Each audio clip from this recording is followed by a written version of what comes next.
अस्सलाम वालेकुम। लेक्चर 3 है ना आज हमारा। लेक्चर 3 स्टार्ट करते हैं जी, कैफ 1 का। अ, बाबर वाला सवाल मैंने कल करवा दिया था।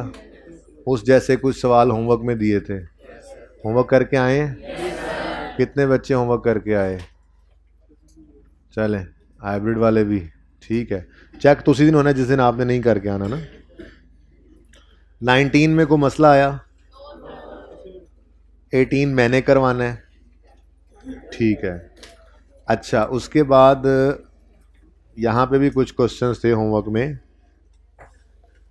क्वेश्चन नंबर 14 हो गया, 15 हो गया, 16 हो गया। सारे सवालों के सलूशन मौजूद थे, मसला क्या होना था, है ना। सलूशन को बिल्कुल ऐसे ही अपने ऊपर आपने जो है वो हराम रखना है, जैसे कोई भी और चीज़ अल्लाह ने हराम की हुई हो। सलूशन जो है वो नहीं देखना आपने जब तक पूरा सवाल खुद से कर ना लें। आवाज़ नहीं आनी चाहिए, बोले कोई बच्चा नहीं आपस में, प्लीज़। और मैंने टाइम बताया था कल, कितने कितने मिनट लगाने हैं। चलें, आइंदा से टाइम बता दिया करूँगा। अगर सवाल के ऊपर मार्क्स नहीं लगे होंगे तो, ये छोटे छोटे सवाल क्लास में बने हुए, इन पे नॉर्मली मार्क्स नहीं लगे होते। वरना आपने हमेशा एक प्रैक्टिस रखनी है कि जो मार्क्स सवाल के साथ लगे हों, उन मार्क्स को 1.8 से मल्टीप्लाई करके जितना टाइम बने उस टाइम के अंदर सवाल को करना है। और ये होमवर्क से ही अप्लाई करना है। ये कतन मत समझिएगा कि सिर्फ टेस्ट के अंदर अप्लाई करेंगे या मॉक में अप्लाई करेंगे तो पेपर में अप्लाई हो जाएगा। आप लोगों को एक बुरी आदत होती है कि आप होमवर्क को रिलैक्स होकर करते हैं। उसका असर ये पड़ता है कि आपकी वो रूटीन बन जाती है, सवाल को तेज़ी से करने की आपको आदत ही नहीं होती। तो 3 घंटे राइटिंग टाइम जो है वो 180 मिनट बनते हैं। 100 नंबर का पर्चा होता है तो हर नंबर के ऊपर 1.8 मिनट बनता है।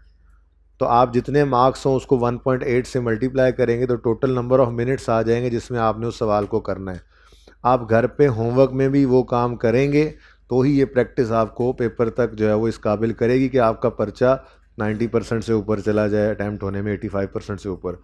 वरना फिर एक जमे गफ़ीर आता है पर्चे के बाद जो ये कहता है सर पेपर अटैम्प्ट नहीं हुआ, 70% अटैम्प्ट हुआ, 75 मार्क्स का अटैम्प्ट हुआ, टाइम ही ख़त्म हो गया, सारा कुछ आता था। पर्चे में फिर कहाँ से स्पीड आ जाएगी अगर आपकी आदत ही नहीं होगी।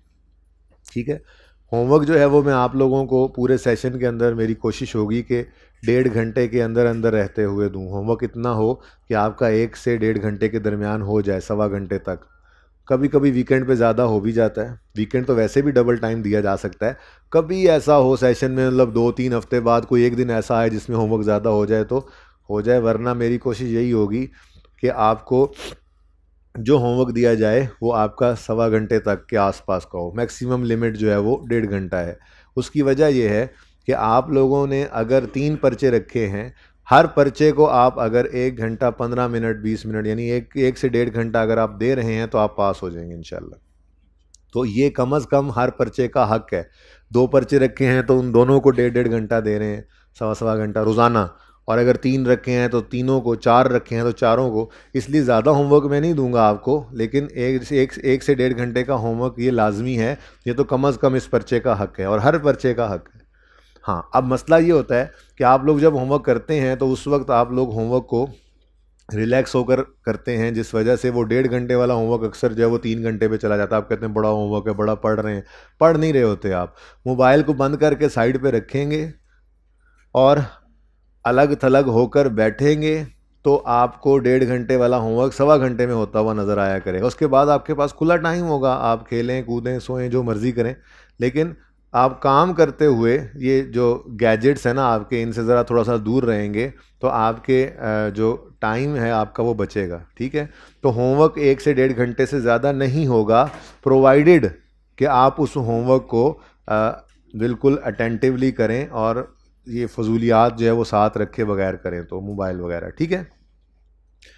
चलें जी, अब सबसे पहले हम बात ये कर लेते हैं जो कल मैंने पेंडिंग कर दी थी, कि 2 तरह की डेप्रिसिएशन की एंट्रीज़ हमने सीखी, मतलब मैंने बोली थी। पहली एंट्री वो जो हमने आसान वाली सीखी थी कि डेप्रिसिएशन की एंट्री होती है depreciation expense debit asset credit.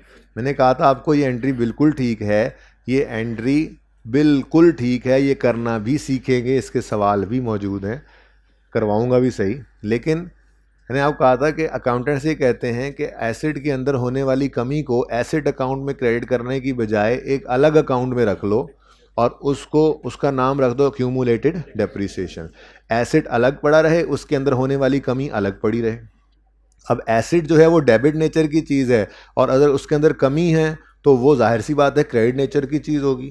तो एसेट डेबिट नेचर की चीज़ अलग पड़ा रहे, एक्यूमुलेशन क्रेडिट नेचर की चीज़ अलग पड़ी रहे, और जब आप फाइनेंशियल स्टेटमेंट्स बनाने लगें तो बैलेंस शीट के अंदर एसेट और एक्यूमुलेशन को नेट करके बुक वैल्यू लिख लें। ठीक है, तो ये ज़्यादा बेटर प्रेजेंटेशन है डेप्शन एक्सपेंस डेबिट एक्यूमुलेटेड डेप्शन क्रेडिट वाली एंट्री जो है, ये ज़्यादा बेटर प्रेजेंटेशन है। तो फिर हम इसी को ही जो है वो सीखना शुरू कर चुके थे कल और इसी को ही हमने प्रैक्टिस किया था। थोड़ी सी बात पहले मैं इसके ऊपर करता हूँ जो आपकी क्लास में पेंडिंग रह गई थी कि हम इसको बेटर प्रेजेंटेशन क्यों कह रहे हैं। तो एक छोटा सा सवाल था जो मैंने कल नहीं करवाया था, ये क्वेश्चन नंबर 17 है। Mister Qasim purchase an asset for ₹90। कल वाले हैंडआउट के अंदर ये सवाल मौजूद है। ठीक है, on 1 January 2010 life is 3 years and year and is 31 दिसंबर। अब सवाल ने कोई मेथड ऑफ डेप्रिसिएशन नहीं बताया, तो कौन सा मेथड यूज करेंगे? Straight line. ठीक है, अच्छा बताया हुआ है तो अच्छी बात है, नहीं बताया होता तो हम स्ट्रेट लाइन ही यूज कर लेते। ठीक है, अच्छा अब लाइफ गिवन है 3 साल, कॉस्ट है 90, रेजुअल वैल्यू मिसिंग है, तो सिंपल सी बात है, कैलकुलेशन की तो कोई खास जरूरत ही नहीं है। हर साल की डेप्रिसिएशन कितनी होगी? 30 रुपये। ठीक है, चलो अब अकाउंट बनाते हैं जिस तरह से हमने सीखा है थोड़ी देर पहले। आप सवाल घर से करके आए होंगे, रात को किया होगा, सुबह उठ के किया होगा, तो वो अकाउंट बना लेते हैं। एसेट खरीदा 1 जनवरी 2010 को, कितने का? 90 रुपये का। एंट्री बोलें, एसेट डेबिट कैश क्रेडिट 1 जनवरी 2010। ठीक हो गया जी। अब इस एसेट की इस साल के एंड पर डेप्शन एक्सपेंस कैलकुलेट की हमने, तो वो कितनी बनी? वो तो सिंपल है ना, 30 रुपये डेप्रिसिएशन है। अब डेप्शन की वो एंट्री साथ साथ नोट ना करें प्लीज़। 30 रुपये की, ये मैं एक बार मुझे कर लेना, फिर बेशक पिक्चर ले लेना या नोट कर लेना, मैं 1-2 मिनट पॉज ले लूँगा। ठीक है, डेप्रिसिएशन की entry, depreciation expense debit accumulated depreciation credit 30 रुपये से, ये डेप्रिसिएशन एक्सपेंस आ गया, डायरेक्ट ही हमने निकाल लिया। कौन वर्किंग करे अब, सादा सी बात। साल का एंड हो गया तो 31 दिसंबर 10 पर कैरी डाउन 90 और 31 दिसंबर 10 पे एक्यूमुलेटेड डेप्शन का कैरी डाउन 30। अगला साल शुरू हुआ तो सबसे पहले क्लोजिंग बैलेंसेस को ओपनिंग बना लें 90 और 30। अब कोई और एसेट खरीदा नहीं, कोई एसेट बेचा नहीं, एसेट अकाउंट में तो कोई चेंज नहीं आनी, लेकिन एसेट इस्तेमाल तो हुआ तो डेप्रिशिएट तो होगा। तो डेप्रिसिएशन एक्सपेंस की एंट्री क्या है? अगेन वही डेप्शन expense debit accumulated depreciation credit 30 rupees से। ये 31 दिसंबर 11 की एंट्री है। ठीक है जी बेटा, आप 4th रो में आ जाएं, आप 4th रो ज़रा साथ हो जाएं बच्चों। सारा सवाल वहीं पे होगा, नया वाला सवाल। ठीक है ना, बोर्ड की वही साइड होगी, रिलैक्स होकर जगह बना के रखा करें जी। 31 दिसंबर 11 पर एसेट का क्लोजिंग कितना होगा? 90 ही होगा। एसेट का क्लोजिंग 90 रहना है भाई, क्योंकि एक्यूमुलेटेड डेप्रिसिएशन अलग पड़ी है। हाँ, एक्यूमुलेटेड डेप्रिसिएशन के अकाउंट का क्लोजिंग कितना हो जाएगा? 7। अगला साल शुरू हुआ 1 जनवरी 12, साल के पहले दिन क्लोजिंग बैलेंसेस को ओपनिंग बनाया और 60 बेटा। फिर इस साल कोई एसेट खरीदा नहीं, कोई एसेट बेचा नहीं, तो एसेट तो वही 90 का है, लेकिन डेप्रिशिएट तो होगा एसेट। तो 31 दिसंबर 12 पे depreciation expense debit accumulated depreciation credit की एंट्री आपने की यहाँ पर और क्लोजिंग बैलेंस आ गया 90। अगर मैं बैलेंस शीट के एक्सट्रैक्ट्स बनाऊं तो एसेट अकाउंट हर साल 90 की कॉस्ट शो कर रहा है। एक्यूमुलेटेड डेप्रिसिएशन का अकाउंट पहले साल में 30, फिर 60 और फिर 90। ठीक है, तो बुक वैल्यू आ गई 60, 30 और 0। अब ये वाली बैलेंस शीट 12 के अंदर हमें क्या बता रही है कि एक एसेट हमारे पास है, लेकिन वो एसेट पूरा डेप्रीशिएट हो गया है। ऐसा एसेट जिसकी एक्यूमुलेटेड डेप्रिसिएशन बराबर हो जाए कॉस्ट के, या यूं कहें दूसरी बात कि जिसकी बुक वैल्यू 0 हो जाए, उसको हम कहा करते हैं फुल्ली डेप्रिशिएटेड एसेट। क्या कहा करते हैं जी? बस फिलहाल इससे आगे नहीं सोचना इसको कि इसको यूज़ कर सकते हैं, बिल्कुल कर सकेंगे, इसकी अकाउंटिंग जब सीखनी होगी फिर बता दूंगा। फिलहाल सिर्फ आपको इतना बताया कि फुल्ली डेप्रिशिएटेड एसेट क्या होता है। ऐसा एसेट जिसकी कॉस्ट एक्यूमुलेटेड डेप्रिसिएशन के बराबर हो जाए या जिसकी बुक वैल्यू 0 हो जाए। दोनों बातों का मतलब एक ही है, ठीक है ना। अच्छा, बहरहाल ये बैलेंस शीट हमें क्या बता रही है कि हमारे पास एक एसेट पड़ा तो है, लेकिन वो एसेट फुल्ली डेप्रिशिएट हो गया। यहाँ तक कोई मसला? बोलो। अच्छा, अब हम दूसरी अप्रोच पे चलते हैं कि हम एसेट अकाउंट कॉस्ट पे नहीं बनाते। क्या मतलब? अगर आपको कल बताया था ना मैंने, अगर एक्यूमुलेटेड एसेट का अकाउंट अलग नज़र आ रहा होगा तो इसका मतलब क्या है? एसेट अकाउंट किस पे बन रहा है? कॉस्ट पे। उसकी वजह पता है क्या है? उसकी वजह यह है कि हमने एसेट के अंदर होने वाली कमी को एसेट के अकाउंट में क्रेडिट किया ही नहीं। एसेट बढ़ता है डेबिट होकर, और बुक वैल्यू पे आने का मतलब क्या है कि उसमें से डेप्शन माइनस करें, उसको कम करें। तो उस कमी को हमने एसेट अकाउंट में क्रेडिट किया ही नहीं। जब उसको क्रेडिट किया ही नहीं तो एसेट अकाउंट तो हमेशा क्या शो करता रहेगा? कॉस्ट। और एक्यूमुलेटेड डेप्शन, एसेट के अंदर होने वाली कमी अलग से इकट्ठी होती रहेगी कहाँ? एक्यूमुलेटेड डेप्शन के अकाउंट में, ठीक है ना। तो अगर एक्यूमुलेटेड डेप्शन अलग नजर आ रहा है तो इसका मतलब एसेट अकाउंट किस पे बन रहा है? कॉस्ट पे, ठीक है। अच्छा, अब हम दूसरी वाली अप्रोच पे चलते हैं। जो पहली एंट्री मैंने करके काट दी थी, जो कुछ दिन बाद इंशाल्लाह हम करेंगे, उसमें इस तरह का अकाउंट बनेगा। उसमें एसेट खरीदने की एंट्री में कोई चेंज नहीं है। एसेट खरीदने की एंट्री आज भी वही है। एसेट अकाउंट के अंदर डेबिट करोगे, एसेट एंट्री बोलो, एसेट डेबिट कैश क्रेडिट। लेकिन जब ईयर एंड के ऊपर डेप्रिसिएशन कैलकुलेट करेंगे जो कि 30 रुपये है, तो उसकी एंट्री पास करते हुए हमने एंट्री क्या कर दी? Depreciation expense debit, accumulation credit नहीं किया, एसेट ही क्रेडिट कर दिया 30 रुपये से। तो जब इस एंट्री को करेंगे तो एक्यूमुलेटेड डेप्रिसिएशन के अकाउंट का वजूद ही नहीं बना, वजूद ही नहीं हुआ, क्योंकि हमने उसकी एंट्री उधर पास की नहीं। एसेट के अंदर होने वाली कमी को हमने एसेट अकाउंट में ही क्रेडिट कर दिया।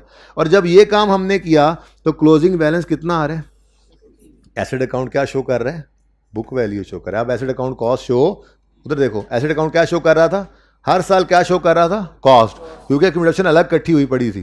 लेकिन यहाँ पे जब हमने डेप्शन की एंट्री ही इस अकाउंट में कर दी तो एसेट अकाउंट ही क्या शो करने लग गया? Book value. आगे बढ़ते हैं, अगले साल क्लोजिंग को ओपनिंग बनाओ। अब 60 है क्लोजिंग। अब इस साल की डेप्शन की entry, डेप्शन expense debit asset credit 30, तो बुक वैल्यू कितनी हो गई? 30। अगले साल ब्रॉड डाउन 30। इस साल की डेप्शन एक्सपेंस डेबिट एसेट क्रेडिट 30, तो बुक वैल्यू कितनी हो गई? 0। अब इस अप्रोच पे चलने वाली ऑर्गेनाइजेशन जो है उसकी बैलेंस शीट के अंदर एसेट नजर आएगा पहले साल के एंड पे 60, दूसरे साल के एंड पे और तीसरे साल के एंड पे। अब ये वाली अप्रोच पे चलने वाले बंदे की बैलेंस शीट क्या बता रही है? हमारे पास एसेट है ही नहीं। बात समझे हो? ये देखो ना क्या कह रहे हैं, एसेट है ही नहीं। देखो, फाइनेंशियल स्टेटमेंट्स यूज़र के सामने जाती हैं, हमारे बने हुए लेजर उनके सामने नहीं जाते। तो बैलेंस शीट ने यूज़र के सामने जाना है। तो ये अगर बैलेंस शीट जाएगी यूज़र के सामने तो वो यूज़र क्या कहेगा देखकर? वो कहेगा अच्छा, इनके पास एक एसेट है जो कि फुल्ली डेप्रीशिएट हो चुका है, लेकिन पड़ा है। यहाँ पे यूज़र क्या देख के कह रहा होगा? ये एसेट है ही नहीं। तो बेटर प्रेजेंटेशन कौन सी एंट्री दे रही है?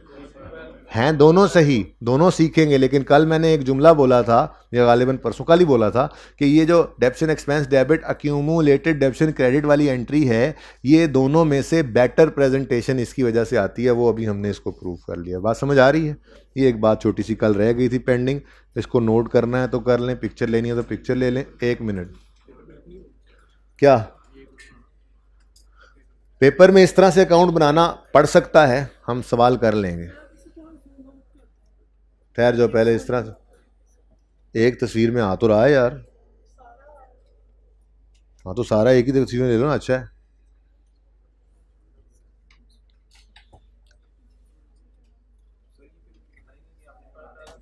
वो देखेंगे ना जब करेंगे। तो फिलहाल तो मैंने ये काम करवाया ही नहीं, फिलहाल तो वो काम कर रहे हैं। वो समझ आ रहा है ना?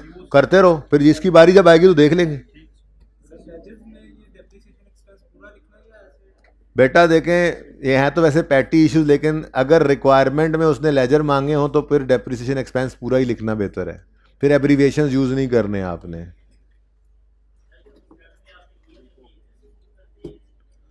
भाई मैंने ये यार, भाई का सवाल है कि एक्सट्रैक्ट्स में ईयर आपने ऐसे क्यों लिखे हैं,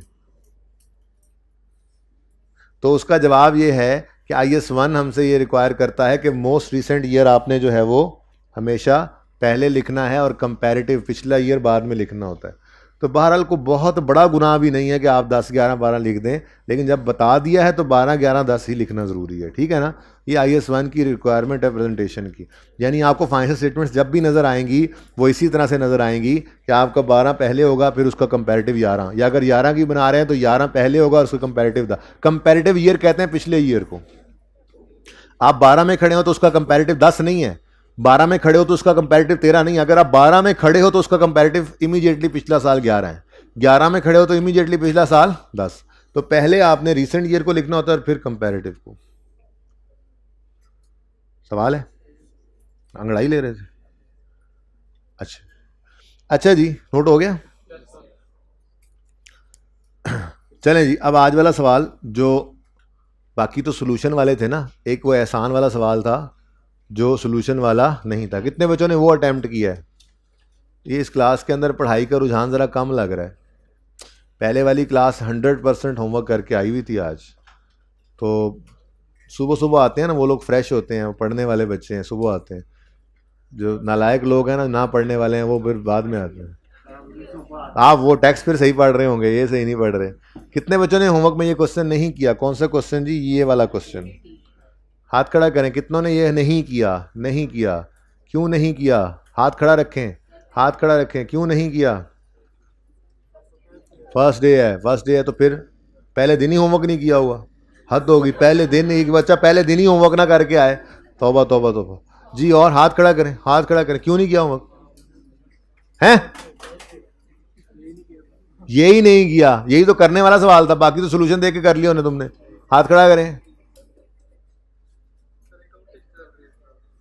अकाउंटिंग चल रही है, पहला दिन है। चलो फिर कोई एक बंदा स्पेशल रखते हैं जो आपको बताया करे सिर्फ आके कि ये होमवर्क है और ये नहीं है, जाके बैठा करो क्लास में। बहुत अफसोस हुआ वैसे, बहुत अफसोस। हाइब्रिड में से कितने बच्चों ने नहीं किया हुआ ये होमवर्क? हाइब्रिड में से बड़े अफसोस की बात है जी, बड़े अफसोस की बात है। शर्म आनी चाहिए आप लोगों को।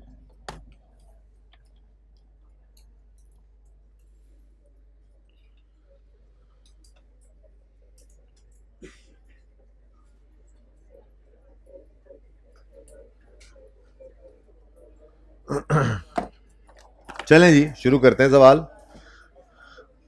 मिस्टर एहसान हैज प्रोवाइडेड फॉलोइंग इंफॉर्मेशन, बातें नहीं हो प्लीज। एज ऑन यकम जनवरी 12, या ये यूं भी लिखा हो सकता है सवाल में, following balances are appearing in the books of Ehsan as on यकम जनवरी 12। तो ये पहला सवाल आपने देखा जो दरमियान में से शुरू हो रहा है, बिजनेस चल रहा था पहले से, वरना जितने सवाल, पहला बाबर वाला सवाल मैंने करवाया, जो आपने इसके अलावा होमवर्क में सवाल किए, वो सब सवाल भाई साहब जागते जागते सुनना है लेक्चर। वो सब के सब सवाल ऐसे हैं जिनके अंदर आप, बिजनेस स्टार्ट होता था, पहला साल उसका आता था, पहला एसेट वो खरीदता, यानी ओपनिंग बैलेंस नहीं होता था, ठीक है। लेकिन ये पहला सवाल है जिसके अंदर बिजनेस पहले से चला आ रहा है और ये ओपनिंग बैलेंसेस नज़र आ रहे हैं, एसेट अकाउंट भी और अक्यूमुलेटेड डेप्रिसिएशन अकाउंट का भी, ठीक है। तो ओपनिंग बैलेंसेस हैं तो अच्छी बात है, हम ओपनिंग बैलेंसेस लिख लेंगे। थाउजेंड्स में क्वेश्चन मैंने ये सॉल्व किया पिछली क्लास में, तो जाहिर है आपके लिए भी फिर थाउजेंड में सॉल्व करूंगा, ठीक है। तो रुपीज़ इन थाउजेंड्स के अंदर, लेकिन मैं पॉइंट्स के बाद डेसिमल राउंड नहीं करूंगा ताकि घर पे जिस बच्चे ने फुल अमाउंट के साथ भी सवाल किया है तो वो भी इसको मैच कर सके, ठीक है। तो यकम जनवरी 2012 पे एसेट अकाउंट, आमिर भाई नज़र आ रहा है? ये यहाँ तक नज़र आ रहा है, हाइब्रिड वालों यहाँ तक नज़र आ रहा है ये इस कैमरे में? आमिर भाई को चेक करें ना, नज़र आ रहा है यहाँ तक कैमरे में? पता नहीं, हाथ नहीं खड़ा किया, नज़र आ रहा है? अच्छा ठीक है, ओके जी। ओपनिंग बैलेंस है यकम जनवरी 12 पे, एसेट अकाउंट 900 और अक्यूमुलेटेड डेप्रिसिएशन 350। तो यकम जनवरी 2012 पर ब्रॉड डाउन 900 एसेट अकाउंट का, और यकम जनवरी 12 पे ब्रॉड डाउन, इसके भी नंबर होते हैं अकाउंटिंग में, इसके भी नंबर होते हैं। सवाल से उठा के ओपनिंग लिखा आपने, ये कॉन्सेप्ट था ना, एसेट अकाउंट का ओपनिंग डेबिट साइड पे आता है, एक्यूमुलेशन का ओपनिंग क्रेडिट साइड पे आता है, ये भी कॉन्सेप्ट है, इसके भी मार्क्स होते हैं। अकाउंटिंग में हर स्टेप के ऊपर मार्क्स मिलते हैं। सवाल सारा सही होना ज़रूरी नहीं है पास करने के लिए, हाँ, लेकिन हो जाए तो कर लेना, ये ना हो कि आधे आधे सवाल ही सही करके आ जाओ। अच्छा, सवाल सारे सवाल आधा आधा सही हो जाए तो पेपर पास हो जाएगा, ठीक है, हो जाता है, हो जाता है। सारा सवाल सही करना ज़रूरी नहीं है। अगर सारा सवाल बिल्कुल सही करना ज़रूरी होता तो फिर यहाँ पे तो हम भी ना खड़े होते। पर्चे के अंदर बहुत सारे प्रेशर्स होते हैं बेटा आप लोगों के ऊपर, तो ज़रूरी नहीं है कि आपका सारा सवाल सही हो। गलती पे गलती के नंबर भी नहीं कटते, समझाऊंगा इंशाल्लाह आपको। एक गलती आपने कर दी, उसके नंबर कट गए, बस उससे आगे सवाल करते रहे तो उसके कैरी फॉरवर्ड नहीं होगी वो गलती, आगे जहाँ जहाँ यूज़ हुई वहाँ पे नंबर कटें, ऐसा नहीं होता अकाउंटिंग के अंदर, वरना तो कोई भी पास ना हो, ठीक है। छोटी सी गलती हुई, सारा सवाल आगे गलत, ऐसे थोड़ा ही होता है, ठीक है। तो हर स्टेप पे मार्क्स मिल रहे हैं जी। ओपनिंग बैलेंसेस लिख लिया हमने। उसके बाद क्या है जी, following additions took place during the year ended 31 December 2012। यकम मई 12 को 1,80,000 का एक एसेट खरीदा, यकम अगस्त 12 को 1,30,000। आज जर्नल एंट्रीज नहीं करेंगे, आज डायरेक्ट बस एंट्री बोलकर पोस्ट करेंगे। तो एसेट खरीदने की एंट्री पास होने वाले बच्चे बोलेंगे asset account debit, cash account credit. किस दिन? यकम मई 2012 को एसेट डेबिट कैश क्रेडिट 180, ठीक है जी। उसके बाद नेक्स्ट, यकम अगस्त 12 पे 1,30,000 का एसेट खरीदा, 130 को ले, ठीक है। किस दिन? यकम अगस्त 12 को। एंट्री बोलें 1,30,000 से एसेट का अकाउंट डेबिट, कैश का अकाउंट क्रेडिट, यकम अगस्त 2012। एसेट का अकाउंट अब क्लोज हो सकता है, ठीक है, लेकिन चलो एंड पे ही करेंगे सारी क्लोजिंग, ठीक है। अब और कोई एडिशन नहीं है। डिस्पोजल तो अभी हमने इंशाल्लाह आज शुरू नहीं किया, कल में भी शुरू कर दें अगर आप लोगों के हालात ठीक हुए रिड्यूसिंग बैलेंस में, तो ठीक है। अच्छा, क्योंकि आज रिड्यूसिंग बैलेंस शुरू करना है ना, इसकी थोड़ी प्रैक्टिस कर लें उसके बाद जी। उसके बाद क्या है जी, rate of depreciation 20% straight line है। कितने बच्चों ने ये नहीं पढ़ा था और 10% ही कर दिया था? 2-3 सवालों में 10% करने के बाद आदत हुई होती, चलो जी 10% ही होना है कोई ऐसा बच्चा? सवाल करने के बाद देखा ओहो ये तो 20% है। होंगे ज़रूर, मान नहीं रहे, होंगे ज़रूर, मुझे पता है। चलें, 20% डेप्रीसिएशन का रेट है। सवाल में और कोई एडिशन नहीं है, तो नेक्स्ट स्टेप क्या है? डेप्रीसिएशन एक्सपेंस कैलकुलेट करना है for the year ended 31 December 2012 जी। तो सबसे पहले क्या करना है? ओपनिंग एसेट्स पर डेप्रीसिएशन कैलकुलेट करनी है, ठीक है। तो ऑन ओपनिंग एसेट्स, सारा काम कल वाला मैं दोबारा कर रहा हूँ।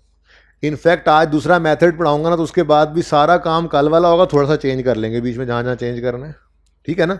सली से देखते रहें। अच्छा, मैंने आपको कल ये बात बताई थी, दोबारा सुन लें।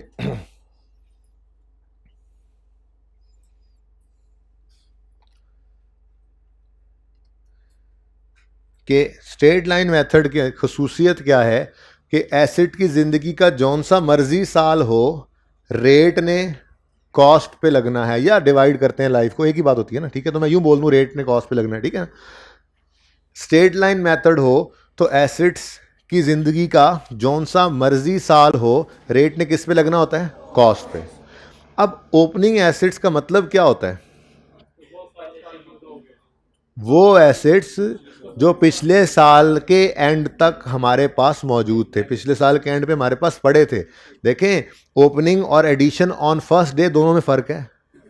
अगर आप साल के पहले दिन ही कोई एसेट खरीद लेते हैं ना, मिसाल के तौर पे यहाँ यकम जनवरी 12 पे 900 ओपनिंग था, आगे लिखा होता ये एसेट यकम जनवरी 12 को खरीदा है, तो दोनों में फ़र्क है। क्यों? ओपनिंग की कोई एंट्री नहीं है, लेकिन एडिशन साल के पहले दिन भी होगा तो उसकी जर्नल एंट्री करनी पड़ती है हमें, दोनों में फ़र्क है। बहरहाल मैं क्या कह रहा था, ओपनिंग एसेट्स वो एसेट्स होते हैं जो पिछले साल से हमारे पास चले आ रहे हैं। तो अब ये इनका ओपनिंग एसेट्स का ये सब्सिक्वेंट ईयर है, दूसरा हो सकता है, तीसरा हो सकता है, जो सा मर्जी हो, ठीक है। सब्सिक्वेंट ईयर है ना, साल ज़िंदगी का पहला साल तो नहीं है, बोलो। लेकिन जौन सा मर्जी साल हो, अगर method of depreciation straight line है तो रेट ने किस पे लगना होता है? कॉस्ट पे। रेट ने किस पे लगना है? इसलिए हमें ओपनिंग एसेट्स की क्या चाहिए? कॉस्ट। रेट लगाने के लिए क्या चाहिए? ओपनिंग एसेट्स की कॉस्ट। तो हमने यहां पे कल क्या अंग्रेजी लिखी थी, याद है कुछ? Opening cost of all assets, और उस पर क्या लगा दिया था, रेट, और फ्रैक्शन भी लगा देंगे। एक जुमला लिखवाया था, नेवर अप्लाई फ्रैक्शन हेयर। यहां पर हम सिर्फ उन एसिड्स को लेते हैं जो साल के पहले दिन से, जुमला लिखवाया था, जो साल के पहले दिन से साल के आखिरी दिन तक हमारे पास मौजूद, को भी जरा रिफाइन कर लेते हैं। अब कल मौजूद लिखवाया था, आज मैं लफ्ज बदल रहा हूं थोड़ा सा। क्या, यहां पर हम सिर्फ उन एसिड्स को लेते हैं जो साल के पहले दिन से साल के आखिरी दिन तक हमारे पास इस्तेमाल हों। ठीक है, बहरहाल चलें, छोड़े, कोई बात नहीं, मौजूद भी चलेगा। अच्छा, अब फ्रैक्शन नहीं लगाना, मेथड स्ट्रेट लाइन है, तो ओपनिंग की क्या चाहिए, कॉस्ट। क्या चाहिए, कॉस्ट। और उसको ढूंढने के लिए सवाल की तरफ जाने की बजाय अकाउंट से आके हम यहाँ से ये ओपनिंग, एसेट अकाउंट किस पे बन रहा है, कॉस्ट। कैसे पता चला, अक्यूमुलेशन अलग पड़ा है। इसका मतलब यहाँ पर जो कुछ भी नजर आ रहा है वो कॉस्ट ही है, वो चाहे एडिशन है, चाहे ओपनिंग है, चाहे क्लोजिंग होंगे, क्या नजर आएगी, वो कॉस्ट। अब हमें क्या चाहिए, ओपनिंग कॉस्ट ऑफ ऑल। वो सवाल के अंदर गिवन है कितनी, 900। तो 900 पे हमने रेट ऑफ डेप्रिसिएशन लगा दिया 20%। आंसर क्या आया, 180। सही है। नेक्स्ट, उसके बाद वो जो ओपनिंग में नहीं थे, यानी पिछले साल से नहीं आ रहे थे, जो इस साल खरीदे हैं, यानी एडिशंस जो हुए हैं, अब उनके ऊपर डेप्रिसिएशन कैलकुलेट करनी है। ठीक है, तो ऑन एडिशंस, दो हैं एडिशंस। पहला एडिशन 180, रेजल वैल्यू गिवन है, स्ट्रेट लाइन मेथड है, गिवन होती तो माइनस करते, लेकिन अब मैंने कहा था कल आपको कि बस एक बार लिख रहा हूं, अब मैं -0 नहीं लिखा करूंगा। ये याद रखना अब आपका काम है टेस्ट तक, कि अगर स्ट्रेट लाइन मेथड और रेजल वैल्यू आ जाए तो जहां जहां डेप्शन कैलकुलेट करनी है वहां वहां कॉस्ट मैसेज से माइनस करना है। ठीक है ना, नहीं गिवन तो मैं टाइम ज़ाया नहीं करूंगा पर्चे के अंदर बैठ के। ठीक है, बस कॉस्ट इंटू 20%, फ्रैक्शन लगेगा, बिल्कुल लगेगा। ये किस दिन आया है, यकम मई को। जनवरी फरवरी मार्च अप्रैल में ये नहीं था, 4 महीने नहीं था, 8 महीने रहा हमारे पास। ठीक है, इंटू 8/12, 24। और दूसरा एडिशन कितना है जी, 130 इंटू 20% इंटू किस दिन आया है, यकम अगस्त को। अगस्त, सितंबर, अक्टूबर, नवंबर और दिसंबर, 5/12। अच्छा, 11 ना करो, क्योंकि कुछ बच्चों ने ना 1000 में नहीं सवाल किया होगा। मैंने पहले उनसे ये बात की थी कि मैं राउंड नहीं करूंगा, तो बिल्कुल एग्जैक्ट पूरी फिगर लिखवाओ। 83, 1000 में किया तो 3 फिगर ही लिखी होंगी ना। अब जिन्होंने 1000 में सवाल को राउंड नहीं किया, उनका आंसर यहाँ पे आएगा 10,833। ठीक है, मैंने 10,833 लिख लिया उनके लिए। ओके जी, टोटल बता दें, 214.833। ठीक है जी। ये क्या है, ये क्या है, डेप्शन एक्सपेंस फॉर द ईयर 12 है। इसकी एंट्री क्या करोगे, depreciation expense debit, accumulated depreciation credit. दिमाग में करना है, डेप्शन एक्सपेंस बनाने की जरूरत नहीं है, रिक्वायर्ड नहीं है। ठीक है, तो डेप्शन एक्सपेंस डेबिट और अक्यूमुलेटेड डेप्रीसिएशन 214.833। और यहां पर वर्किंग का रेफरेंस दें कि ये मैंने वर्किंग 1 में एग्जामिनर साहब ये कैलकुलेट की है फिगर, रेफर कर दें वर्किंग। ठीक है, 31 दिसंबर 2012। तो पहला साल एंड हो गया, क्लोजिंग बताएं। 1210 एसेट की कॉस्ट आ गई, और 31 दिसंबर 12 पर, क्योंकि ये लिख दूंगा फिर गलती बच्चों ने निकाल लेनी है जी, 0.833 564। अब एंड वालों ने रोला ना डाल दे, दोबारा लिख देता हूँ, 564.833। जिन्होंने रुपीस के अंदर ये सवाल किया है उनका आंसर होगा यहाँ 564,833। डन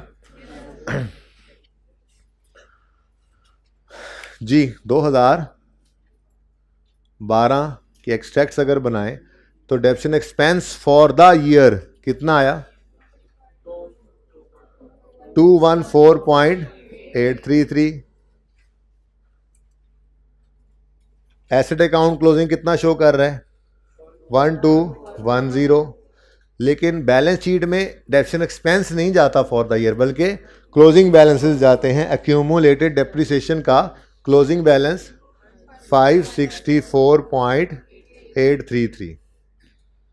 एंड वालों नजर आ रहा है 564.833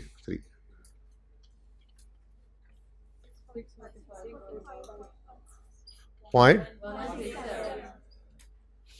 पहले साल की इनकम स्टेटमेंट भी बन गई और मुकम्मल नहीं है, एक्सट्रैक्ट्स हैं। पूरे सवाल के अंदर ये सारा कुछ आ जाए तो हमने रिलेवेंट चीज़ें यहाँ पहुँचानी है इस टॉपिक से रिलेटेड, ठीक है।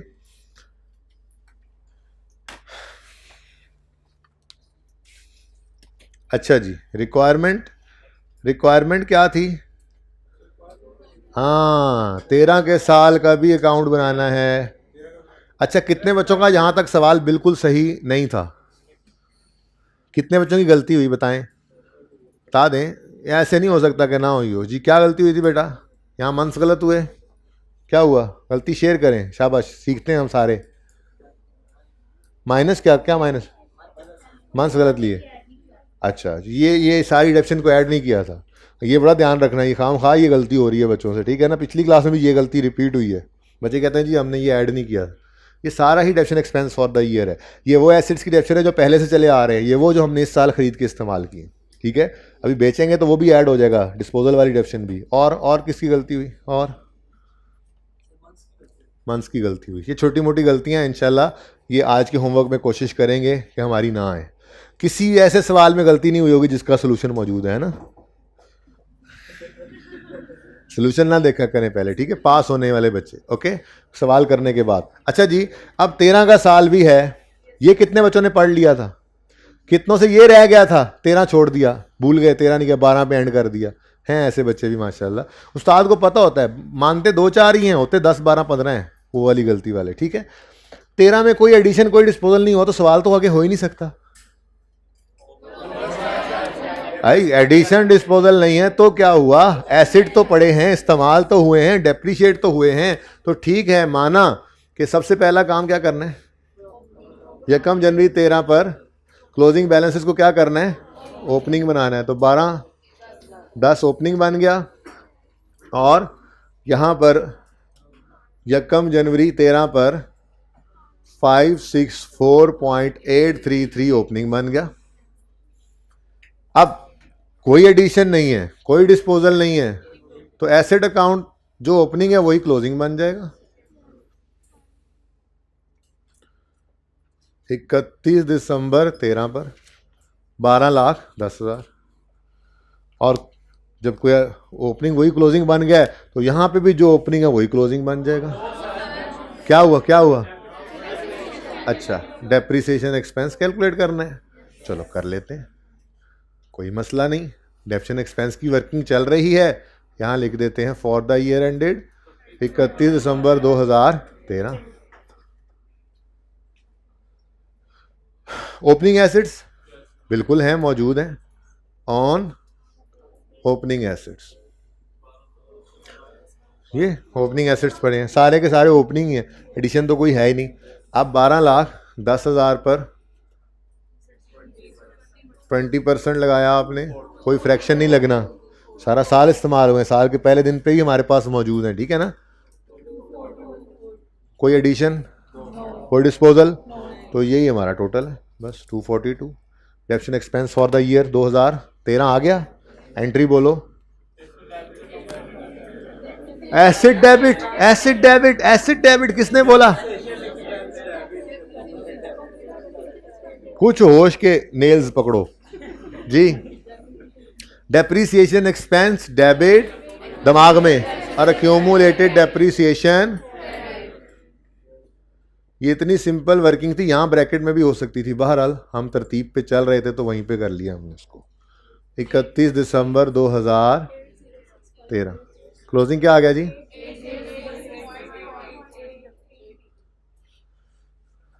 ठीक है। Depreciation expense for the year 2013 242। Assets का क्लोजिंग 1210। एक्यूमुलेटेड डेप्रिसिएशन का क्लोजिंग 806.833। 833 और बुक वैल्यू 403,167। कितने बच्चों का ये सवाल बिल्कुल सारा सही था, बिल्कुल सारा सही था। कम है, देखें पिछली क्लास में ज़्यादा थे ये, मैंने कहा बता दूं।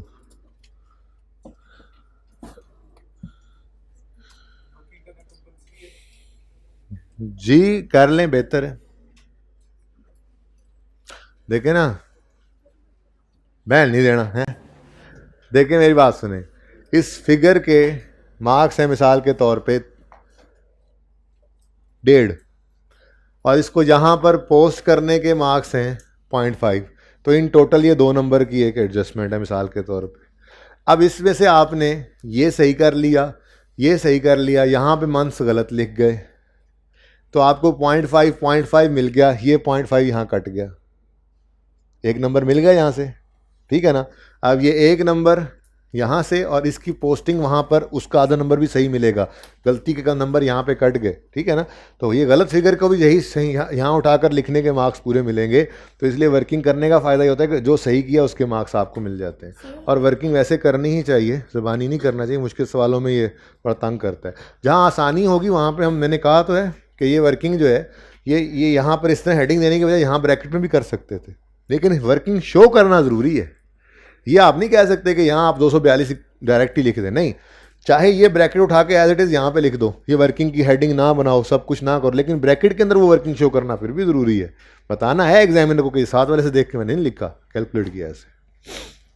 जी जो एग्जामिनर्स होते हैं वो कहते हैं कि कुछ लोग कहते हैं कि जो जहाँ पे वैल्यू ना आपको समझ आ रही हो वहाँ पे एज्यूमेशन कर दो, तो कितने का बंदा एज्यूम कर सकता है वैल्यू।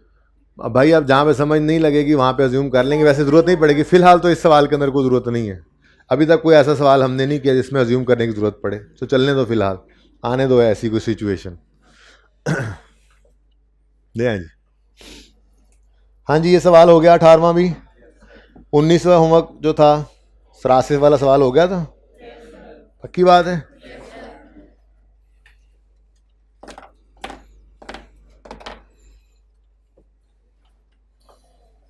थोड़ा कंफर्टेबल हैं अब स्ट्रेट लाइन मेथड से, अकाउंट्स भी बनाने आते हैं अब। डिस्पोजल अभी मैंने नहीं पढ़ाया, वो इंशाल्लाह कल शुरू करेंगे।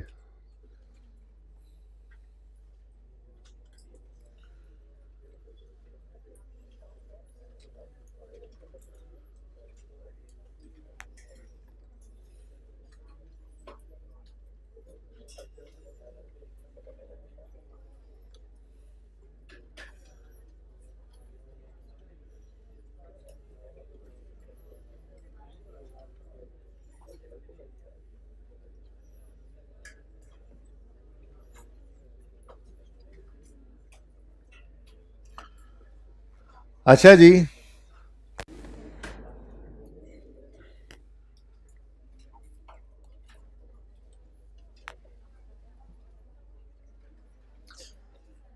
दूसरा मेथड ऑफ डेप्रिसिएशन आज पढ़ना शुरू करते हैं जी। पहले कौन सा पढ़ा था जी? ये यहीं पर ये नोटेड है ना, ठीक है, ये यहीं पे इकट्ठा नोट करूंगा इंशाल्लाह, ताकि कल कल आप भूलने की कोशिश करें तो आपको मैं कहूँ ये देखो पढ़ाया था, याद करो। लिखना इसलिए ज़रूरी होता है ताकि वक्त ज़रूरत सनद रहे और काम आए, तो लिख लेना चाहिए, ठीक है। अच्छा जी, reducing balance method of depreciation जो है, इसके 2 और नाम भी हैं। इसको डिमिनिशिंग बैलेंस मेथड भी कहते हैं, इसको WDV मेथड भी कहते हैं, ठीक है जी। क्यों कहते हैं थोड़ी देर में पता लग जाएगा। इस मेथड के अंदर आपने सिर्फ 2 बातों का ख्याल रखना है बस। पहली बात,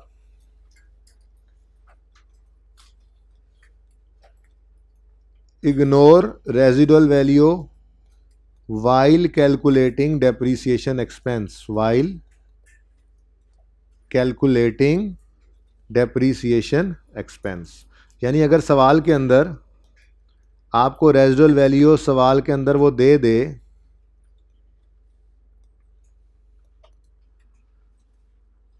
तो जैसे अभी तक आप करते आए कॉस्ट माइनस रेजिडुअल वैल्यू, वो काम आपने अब नहीं करना। क्यों नहीं करना, थोड़ी देर में इंशाल्लाह पता लग जाएगा, ओके। दूसरी बात,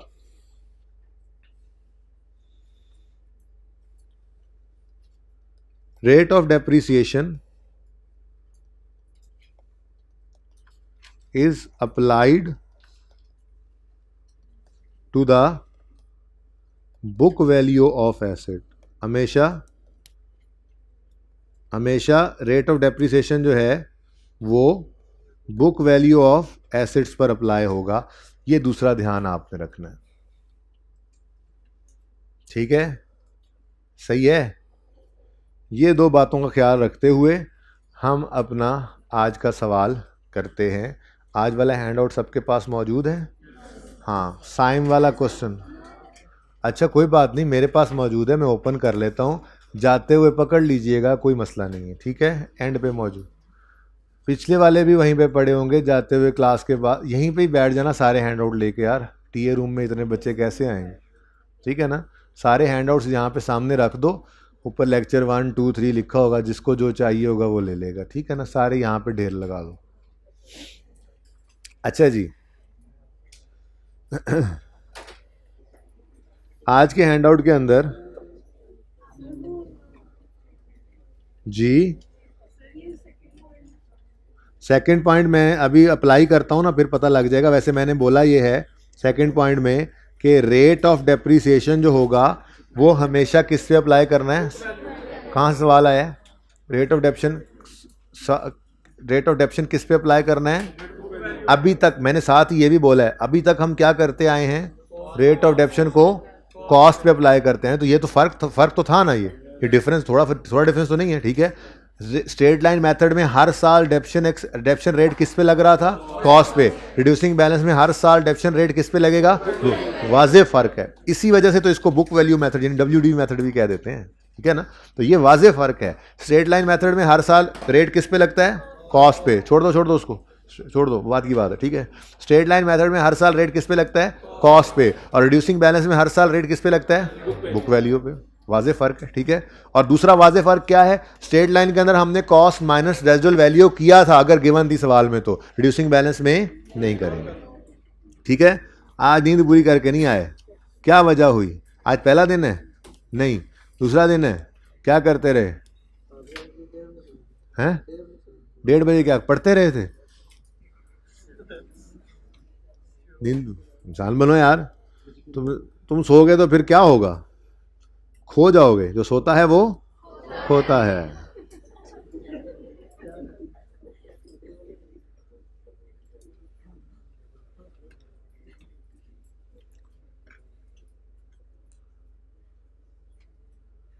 मतलब लूज करता है। आप लोग क्या समझ रहे हैं? आप लोग हंसे क्यों हैं? जो सोता है वो खोता है, मतलब वो लूज करता है। आप लोग क्यों हंस रहे हैं? पता नहीं इसमें कौन सी ऐसी हंसने वाली बात है। वो डंकी है, मतलब आप लोग ये कह रहे हैं? नहीं, ऐसी कोई बात नहीं। अच्छा जी, साइम वाला सवाल सबके सामने नहीं है तो अभी आ जाता है, मैं ये ओपन कर रहा हूं। देखो आगे मैंने आज मैंने क्वेश्चंस के साथ लिख दिया 2 मिनट 5 मिनट, फिर ये 28वां मैंने करवाना है अभी क्लास में, फिर ये 29वां 10 मिनट में करना है, फिर ये अब आपके अंदर इंप्रूवमेंट आ रही है, 30वां 8 मिनट में करेंगे आप, फिर 31वां 5 मिनट में, 32वां 5 मिनट में। ये इंप्रूवमेंट है जो आपने लानी। अच्छा इस टाइम में नहीं होगा, आज पहला दिन है दूसरा दिन है, कोई बात नहीं, 5 मिनट वाला 10 मिनट में हो जाएगा, लेकिन आना यहाँ तक ज़रूर है। हाँ, ये नहीं कि बस ठीक है हर आज पहला दिन है 5 वाला 8 मिनट में हुआ 10 मिनट में हुआ, चलो रोज़ ही ऐसा करेंगे, नहीं, अपने आप को इम्प्रूव करना है। इंशाल्लाह मैं क्लास के अंदर भी क्वेश्चंस जो है वो बच्चों से सॉल्व करवाया करता हूँ, तो कल से इंशाल्लाह वो प्रैक्टिस भी शुरू करेंगे। आपको टाइम दूंगा 2-4 मिनट 5 मिनट, और फिर खुद मैं आकर देखा भी करता हूँ। आज भी ऐसा हो सकता है, हाइब्रिड में चक्कर लगा था एक मेरा, 2-3 बच्चे पकड़े गए जो कुछ भी नहीं कर रहे थे, उन्हें कहा उस्ताद ने कह रहा आना है, उस्ताद से आ गया, ठीक है। फिर वो कहने लगे बड़ा उस्ताद है यार तू। अच्छा, mister Saim purchase an asset costing 2 lakh on यकम जनवरी 19। The asset has a residual value of 19,850 at the end of its useful life. ये ना सवाल के अंदर थोड़ी सी कमी है, लेकिन आपने नहीं लिखनी, इसकी ज़रूरत नहीं है आपको फ़िलहाल, वैसे मैं लिख रहा हूँ eight the end of its useful life. ये जो मैंने सवाल जब बनाया था ना, तो उस वक्त मैंने इसमें यूजफुल लाइफ जो थी वो 5 साल अज्यूम की थी। Eight the end of its useful life of 5 years, इसको बिल्कुल भी कोई नहीं यूज़ करना हमने ये 5 ईयर्स को। रेट गिवन है डेप्रिसिएशन का। रिड्यूसिंग बैलेंस मेथड में हमेशा रेट नहीं अप्लाई होना है, कभी भी लाइफ वाला काम आपने नहीं करना उसको डिवाइड करने वाला, ठीक है ना, ये याद रखना। रिड्यूसिंग बैलेंस मेथड में रेट नहीं होगा तो उसको निकालने का फॉर्मूला है, वो निकाल लेते हैं, ठीक है ना। वो 1/5 वाला काम नहीं करना, वो भी देखते हैं, वो थोड़ी देर में देखते हैं। फिलहाल तो मैं सिर्फ ये कह रहा हूँ कि आपको इस लाइफ की कोई ज़रूरत नहीं है। रेट ऑफ डेप्रिसिएशन गिवन है 37%। 2 बातें सिर्फ अभी तक याद रखनी है हमने। रिड्यूसिंग बैलेंस मेथड आ जाए तो रेजुअल वैल्यू चाहे गिवन भी हो सवाल में, कॉस्ट में से उसको माइनस नहीं करना डेप्शन निकालते हुए, और दूसरा रेट ने किस पे लगना है, बुक वैल्यू पे। बस ये 2 बातें याद रखनी, याद रहेंगी। देखते हैं फिर। 2 लाख कॉस्ट है, यकम जनवरी 19 डेट ऑफ परचेज है, रेजुअल वैल्यू 19,850 है, एसेट डेप्रिशिएट होगा under reducing balance method at 37%। Compute depreciation for 19, 20, 21, 22, 23 पूरे 5 साल की उसकी जिंदगी की डेप्रिसिएशन हमने निकालनी है, ठीक है। करें शुरू। तो इब्तिदा है रब्बे जलील के बाबरकत नाम से। 2 लाख की कॉस्ट है डेप्रिसिएशन, और 2 लाख माइनस 19,850 करेंगे नहीं करेंगे। मेथड कौन सा है, रिड्यूसिंग बैलेंस। सवाल के अंदर 19,850 गिवन है कि नहीं गिवन, गिवन है कि नहीं गिवन, रेजुअल वैल्यू गिवन है कि नहीं गिवन। घर पे जो सवाल किए स्ट्रेट लाइन से थे, रेजुअल वैल्यू गिवन थी तो कॉस्ट में से माइनस किया था। लेकिन ये रिड्यूसिंग बैलेंस का सवाल है, इसमें रेजुअल वैल्यू गिवन भी होगी तो क्या करना है, ठीक है। तो 2 लाख, ओहो, लेकिन दूसरी बात भी तो है। एक तो चलो ये हो गया कि हमने रेजुअल वैल्यू को इग्नोर कर दिया वाइल कैलकुलेटिंग डेप्रिसिएशन, लेकिन रेट ऑफ डेप्रिसिएशन तो बुक वैल्यू पे अप्लाई होना है। हमारे पास तो बुक वैल्यू है ही नहीं। ओ अल्लाह के बंदो और बंदियों, पहले साल बुक वैल्यू कॉस्ट ही होती है।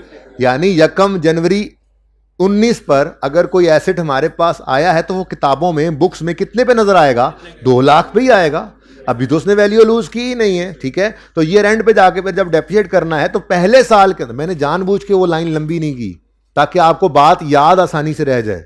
ये पूरी कहानी यूं लिखता ना कि rate of depreciation is applied to cost in first year and to book value, आपको फिर वो घूमते ही रहते। 2 सादा सी बातें याद कर ली हमने। रेजुअल वैल्यू होगी तो क्या करेंगे, इग्नोर, और रेट किस पे लगेगा, बुक वैल्यू पे। अब जब कैलकुलेशन करने आए तो पहले साल में तो अवेलेबल ही क्या है, कॉस्ट, बुक वैल्यू है ही नहीं, तो बफलो क्या हो गई, ब्राउन, मज क्या हो गई, बूरी। इसलिए आपने 2 लाख पर ही मजबूरी के दर्जे में रेट ऑफ डेप्रिसिएशन लगाया 37%। जी बोलें, एग्जैक्ट फिगर बतानी है, 74,000।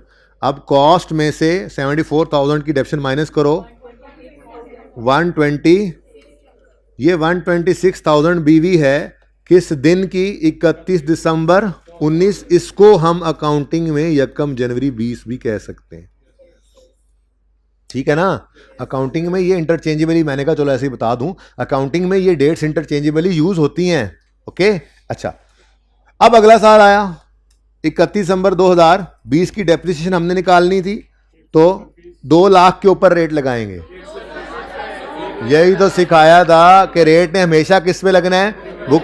पहले साल में बुक वैल्यू थी नहीं तो फिर कॉस्ट ही थी, उस पे लगा दिया। अब तो है बुक वैल्यू हमारे पास, 1,26,000 माइनस 19,850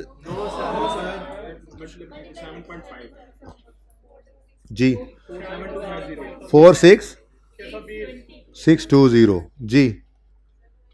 बुक वैल्यू बताएं, 79,380। अब तीसरा साल आया, चलो अब तो 1,26,000 पर ही लगेगा ना, बुक वैल्यू 1,26,000, बुक वैल्यू 1,26,000 पे रेट नहीं लगाएंगे। तो ये सारी बातें लिखी नहीं जाती, लिखने के लिए सिर्फ एक ही जुमला था, रेट ने किस पे लगना है, बुक वैल्यू पे। अगली बातें करके देखी जाती हैं कि पहले साल बुक वैल्यू नहीं थी तो कॉस्ट पे लगा दें, और उसके बाद जब बुक वैल्यू आ गई तो उस पे लगाएं, और फिर हर साल की लेटेस्ट बुक वैल्यू पकड़नी है आपने, लेटेस्ट बुक वैल्यू पकड़नी। ये नहीं कि एक बार 1,26 बुक वैल्यू आ गया वो सारी जिंदगी 1,26 पे लगाते हैं, तो वो तो फिर आगे स्ट्रेट लाइन नहीं बन जाएगा, ठीक है ना। तो बुक वैल्यू कितनी है जी, 79,380। इस पर रेट ऑफ डेप्रिसिएशन लगा 37%,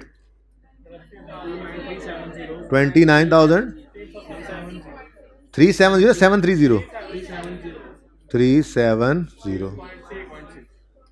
0.6 है तो 1 कर दो ना यार जी, बोलो 5000 9। अब डेप्शन के लिए 79,000 यूज़ होगा, नहीं 50,009 यूज़ होगा इंटू 37%, 50 और 3.33 क्यों बोलते हो? ये राउंड करके बोला करो, बड़े हो जाओ थोड़े से, राउंडिंग आती है।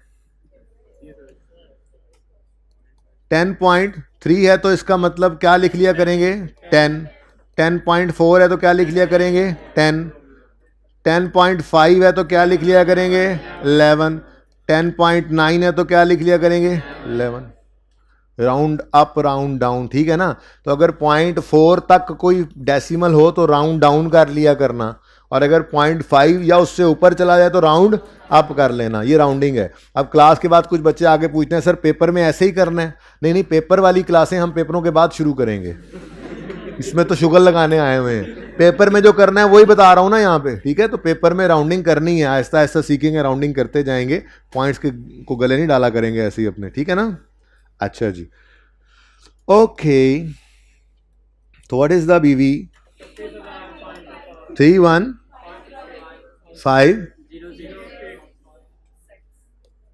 जी। डेप्रीसिएशन निकालेंगे 31 दिसंबर, 31,000, हाँ 31 दिसंबर भी है, 31,506 पर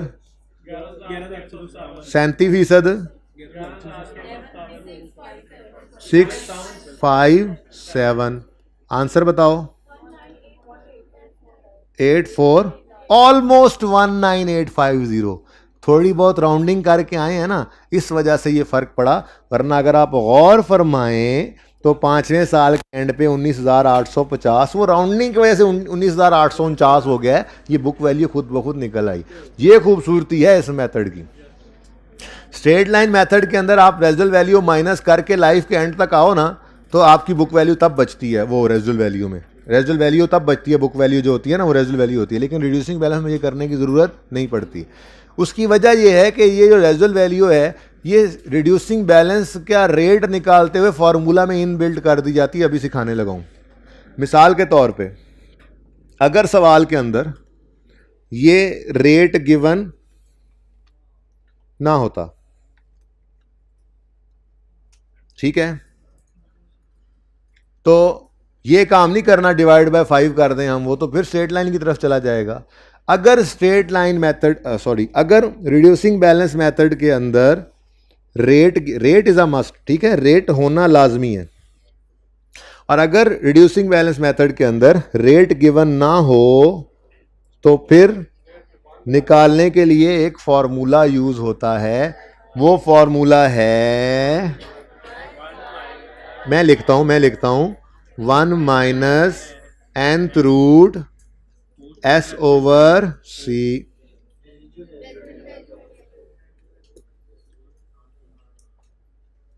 कितने बच्चों की वाकफियत है इस फॉर्मूला से? बाकी जिनकी नहीं है ये उनके लिए लिखा है, ठीक है जी। 1 minus nth root s over c। अब क्या क्या है ये? n कहते हैं इसमें यूजफुल लाइफ को,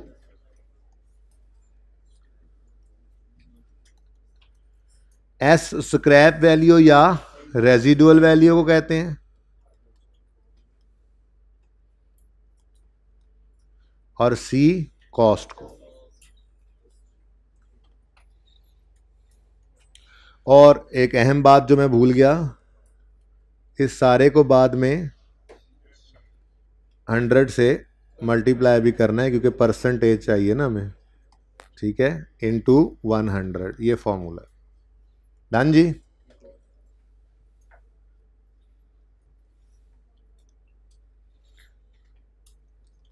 अच्छा, मैं तो ये कह रहा हूँ रेट सवाल में वैसे गिवन था, रेट ना सवाल में गिवन था, लेकिन मैं ये कह रहा हूँ कि रेट लाजमी होना चाहिए। रिड्यूसिंग बैलेंस मेथड में रेट लाजमी होना चाहिए। अगर रेट मिसिंग हो तो यहाँ पर ये नहीं करना 1/5 करके 20% निकाल लें, 20% नहीं निकाल सकते, 20% गलत होगा, वो तो स्ट्रेट लाइन मेथड बन जाएगा।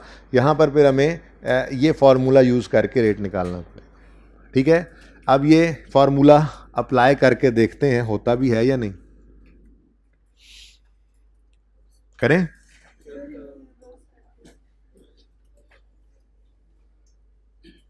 वो उधर ही लिख लेता मैं, ऐसे अच्छा था। चलो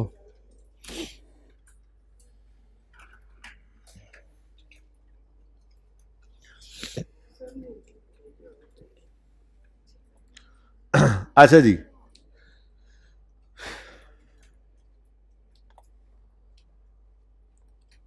जी मिसाल के तौर पे ये रेट सवाल में मिसिंग होता है यहाँ पे, ठीक है।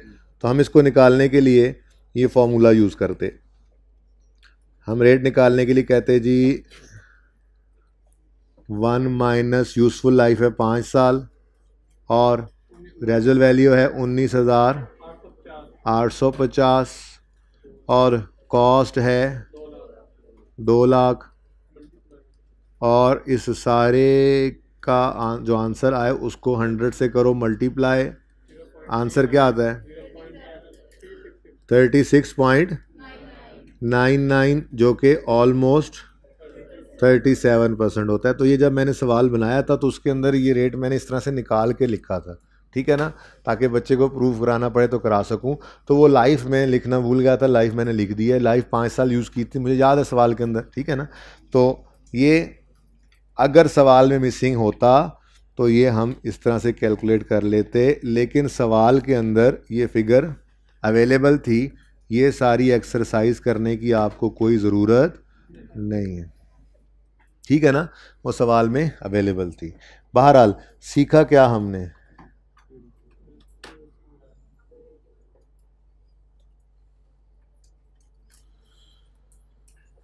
जी सीखा क्या हमने कि रिड्यूसिंग बैलेंस मेथड हो तो सबसे पहली बात रेजिडुअल वैल्यू को क्या करते हैं, इग्नोर करते हैं। और दूसरी बात रेट हमेशा किस पे अप्लाई करते हैं, बुक वैल्यू पे। और रेजिडुअल वैल्यू इग्नोर करने की वजह भी हमें समझ आ गई कि वो फार्मूला के अंदर ही इनबिल्ट हो जाती है, इसलिए जब आप ऑटोमेटिकली एंड पे पहुंचेंगे तो आप देखेंगे कि वो रेजिडुअल वैल्यू ही बची हुई है, ठीक है। ऊपर वाली चीज़ को मैं नोट नहीं करने दूंगा, आपको ज़रूरत नहीं है, आप फ़िलहाल इस सवाल को ही बस नोट कर सकते हैं, कर लें।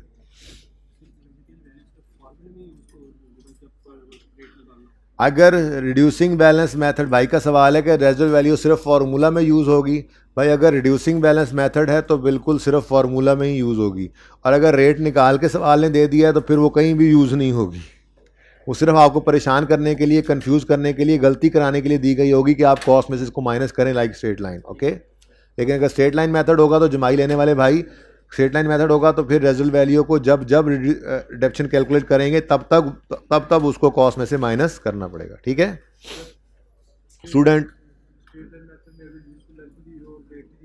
तो एक ही होगा, चेक कर लेना, बेशक डिफरेंट नहीं हो सकते। अगर 10% गिवन है तो मतलब 10 साल लाइफ है, 5% गिवन है तो मतलब फिर उस हिसाब से लाइफ और रेट सेम ही होना चाहिए उसमें।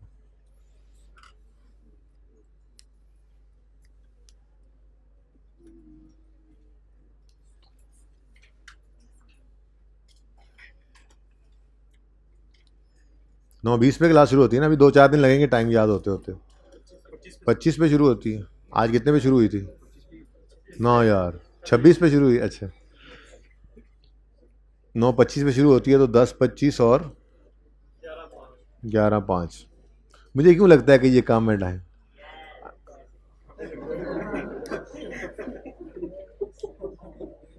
नहीं बहुत है, बहुत है टाइम। अच्छा जी, यहाँ तक कोई मसला तो नहीं है? अच्छा आप सुने, ये अगला क्वेश्चन पढ़ें ज़रा। अज्यूम द डाटा, ये सही कर लेना, क्वेश्चन 4 ऊपर लिखा हुआ है वो रोमन सा। Assume the data is same as in question 25 above, 25 कर लें इसको आपने हैंडआउट्स पे। But the asset is purchase on 1 April 19। हाँ जी, इस पूरे सवाल के अंदर सिर्फ पहली डेप्रीसिएशन बदल जाएगी, सिर्फ पहली नहीं बदलेगी। ये कोई स्ट्रेट लाइन मेथड थोड़ा ही है कि आपकी सिर्फ पहली डेप्रीसिएशन बदली और बाकी सब सेम है। स्ट्रेट लाइन मेथड के अंदर तो ये चलता था काम, लेकिन रिड्यूसिंग बैलेंस मेथड के अंदर अगर आप पहली डेप्रीसिएशन के साथ फ्रैक्शन लगाते हैं 9/12 के, ये 1 अप्रैल को आया है, तो डेप्शन बदल गई तो बुक वैल्यू बदल गई, ये बुक वैल्यू बदली तो अगली डेप्शन बदल गई, अगली बुक वैल्यू बदल गई, अगली डेप्शन बदल गई, सब कुछ ही बदल जाता है सिर्फ एक डेट के बदलने से। ये रिड्यूसिंग बैलेंस मेथड है, इसमें हर साल रेट किस पे लग रहा है, WDV पे, बुक वैल्यू पे, ठीक है ना। तो ये क्वेश्चन आपका होमवर्क में है, इसको आपने 2 मिनट में करना है। क्या बेटा, ये वाला सवाल 26 2 मिनट में, अगर 2 मिनट से ज़्यादा लगे तो फिर अफसोस की बात है।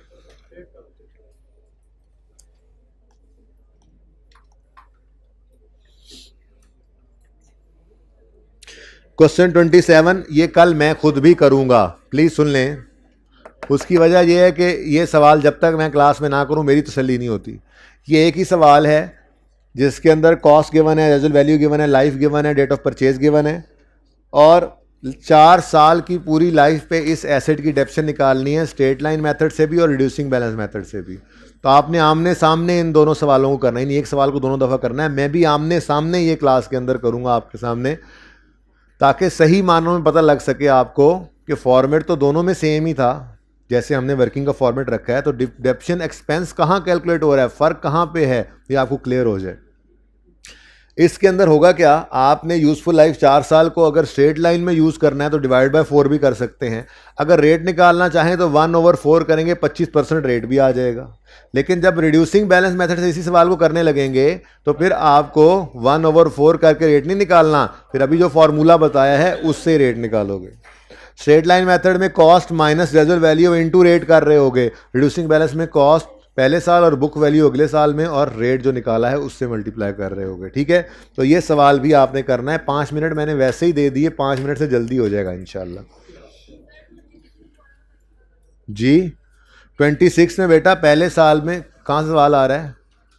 पहले साल में ये एसेट 1 अप्रैल 19 को अगर ख़रीदा है हमने तो फिर इस साल पूरा साल इस्तेमाल नहीं हुआ, 19 वाले साल में इसको 9/12 करना पड़ेगा, बस इतना सा फ़र्क है।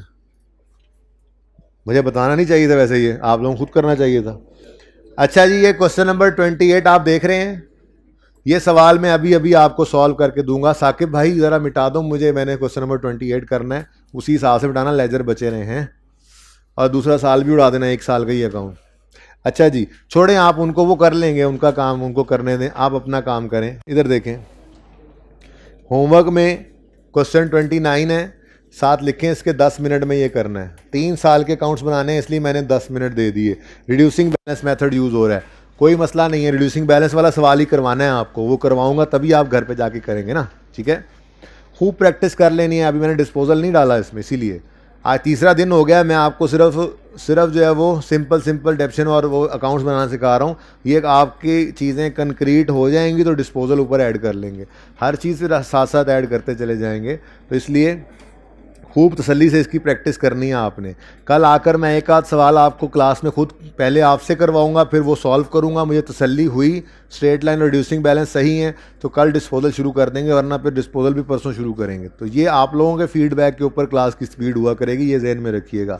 जिस तरह से आप परफॉर्म करेंगे वैसे वैसे स्पीड होगी। नहीं पढ़ के आएंगे तो मैं भी स्लो हो जाऊँगा, फिर बस यही टॉपिक चलेगा, फिर महीना डेढ़ यही टॉपिक चलता रहेगा। ठीक है ना, पढ़ के आते रहना ताकि पढ़ते रहें हम आगे। ओके, लिखें 29वें सवाल के साथ लिखें 10 मिनट, 30वें के साथ लिखें 8 मिनट, क्योंकि ये सिर्फ 1 साल का है। अच्छा चलो, क्या याद करोगे, इसके साथ 12 मिनट लिख लो। अब ये 3 साल का है, बस इससे ज़्यादा मैं कुछ नहीं कर सकता, लेकिन ये बहुत ज़्यादा है। जो बच्चे जल्दी कर सकें वो टाइम ज़ाया ना करें। बाकी सब बच्चों ने भी इंशाल्लाह पहुंचना है, स्पीड को तेज़ करना है, यहाँ तक कि मैं 10 मिनट में 5 मिनट में सवाल करवाया करूँगा आपसे। 30th क्वेश्चन 8 मिनट्स में करना है आपने। 31 और 32 5-5 मिनट में कोशिश करनी है, तब तक थोड़ी 2 सवाल करने के बाद प्रैक्टिस भी हो चुकी होगी। ठीक है, ओके, लिख लिया सबने?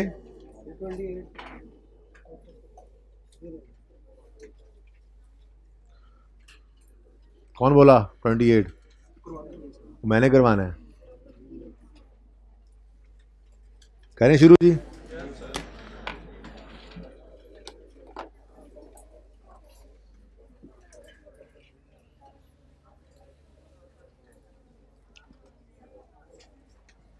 शुरू करें जी, चल।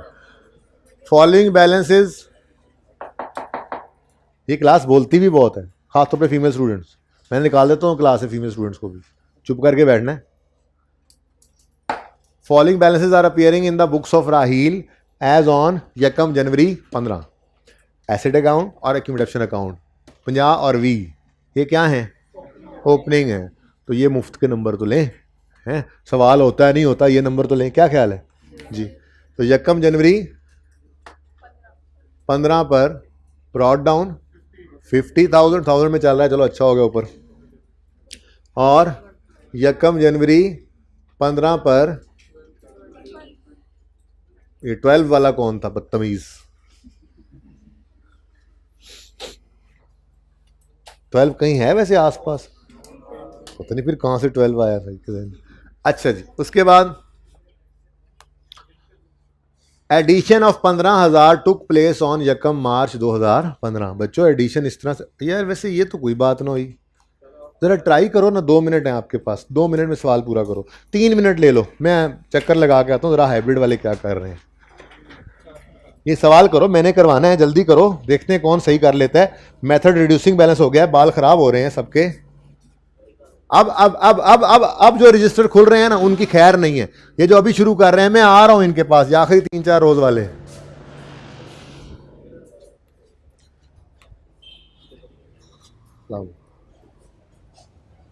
वालेकुम अस्सलाम। लो भाई, मारे गए मारे गए मारे गए, ये 2-3 रोज वाले तो मारे गए। हाँ भाई, अभी खोला ना अकाउंट है, अभी खोले अकाउंट। खड़े हो जाओ भाई, खड़े हो जाओ, जिन्होंने बिल्कुल नहीं लिखा था अभी। नहीं, जल्दी करो जल्दी करो, खड़े हो जाओ खड़े हो जाओ खड़े हो जाओ। ये देखो, अभी अभी तुमने लिखा है ये अकाउंट, है ना? तो आपने भी अभी? अच्छा, अभी अभी कहा। जल्दी करो जल्दी करो जल्दी करो जल्दी करो। ये सही नजर आ रहा है? ये भाई का सर तो नहीं सामने आ रहा? ये भाई अब कैसे पता लगे ये कौन सी रो में बैठे हैं? साकिब जरा सामने आओ।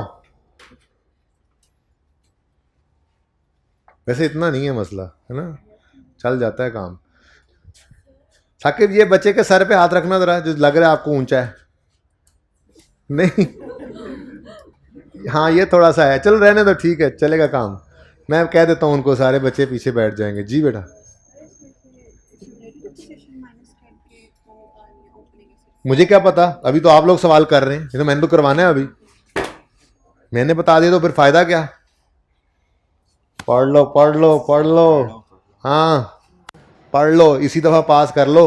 अच्छी अटैम्प्ट है, सर्दियाँ भी हैं, दोनों ईदों की छुट्टियाँ भी नहीं हैं, पढ़ाई अच्छी हो जाएगी। बिजली नहीं भी होगी तो पढ़ते रहोगे बैठ के।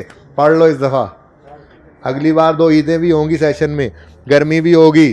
पढ़ लो पढ़ लो, इसी बार पास करना है ना। ओए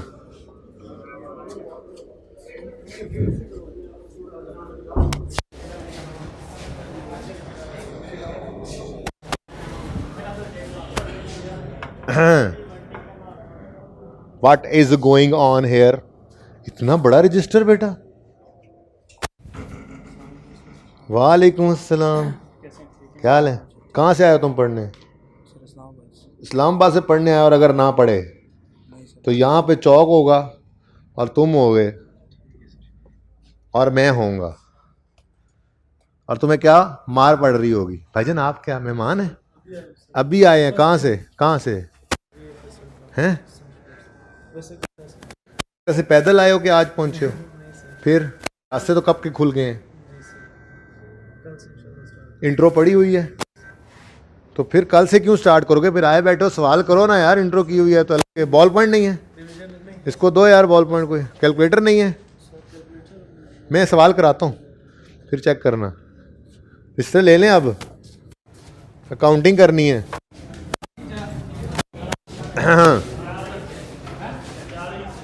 चुप कर जाए यार, चुप कर जाए, मैं क्लास में हूँ, चुप कर जाए। ये आप लोग इतनी जल्दी इधर क्यों आए हुए हो? क्लास किस वक्त है? मैं नहीं लेट हुआ, अभी मेरी क्लास में कितना टाइम रहता है? 11:05 तक मेरी क्लास है, 20 मिनट रहते हैं। पहले ही आगे खड़े हो गए डराने के लिए मुझे। हाँ जी, कितने ऐसे, सॉरी यार, कितने ऐसे बच्चे हैं जिन्होंने सवाल कर लिया है? जल्दी करें, आपको दिया टाइम, जल्दी करें, पूरा कर लें, गलत सलत जैसा भी हो। मैं भी सॉल्व करूंगा, फिर देखते हैं।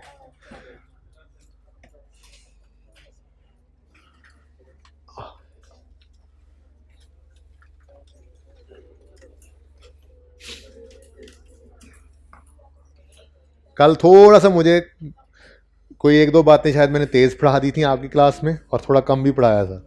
वजह आपको बता दी थी, मैं हॉस्पिटल जाना था, ठीक है ना? तो आज थोड़ी सी कसर निकाल ली, उनको कम पढ़ाया मैंने 20-25 मिनट, तो वो आपके लग गए थे, बराबर हो गया अब। हैं कंफर्टेबल हो ना, मसला तो नहीं है?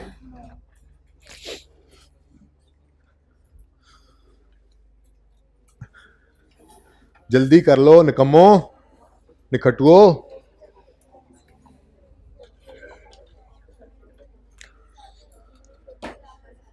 डन।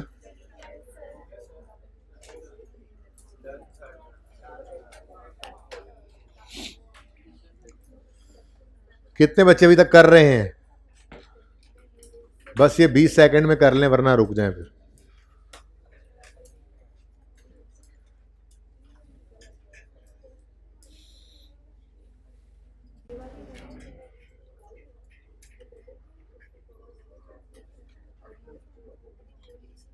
साकिब पहली क्लास 9:05 पे खत्म होती है, 10 पे? 9:10 पे खत्म होती है। बच्चों ने मुझे फ्रॉड लगाया हुआ है, 5 मिनट वहां से वो निकाल लेते हैं, बदतमीज।